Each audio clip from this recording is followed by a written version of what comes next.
আমি এই অঞ্চলৰ ৰাইজ আমাৰ যিটো জান বেছিমাৰি জান পাগলাদিয়াৰ পানীও উপচি পৰি আমাৰ বাৰী ঘৰ চব সমস্ত তল আমাৰ একমাত্ৰ যাতায়াতৰ যিটো বাঁহৰ দলং আছিল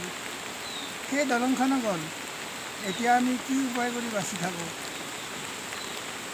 তাৰে ব্যৱস্থা আপোনালোকে চৰকাৰে কিবা এটা আমাক বাচি থকাৰ কিবা এটা উপায় কৰি দিয়ে সেইটোৱে আপোনালোকৰ আমাৰ এই অঞ্চলটো আহি এইবাৰ নহয় প্ৰতিবাৰে এনেকুৱা আমি জুৰুলা হৈ চৰকাৰে কি ব্যৱস্থা কৰে আমাক কৰি দিয়ে এই চৰকাৰৰ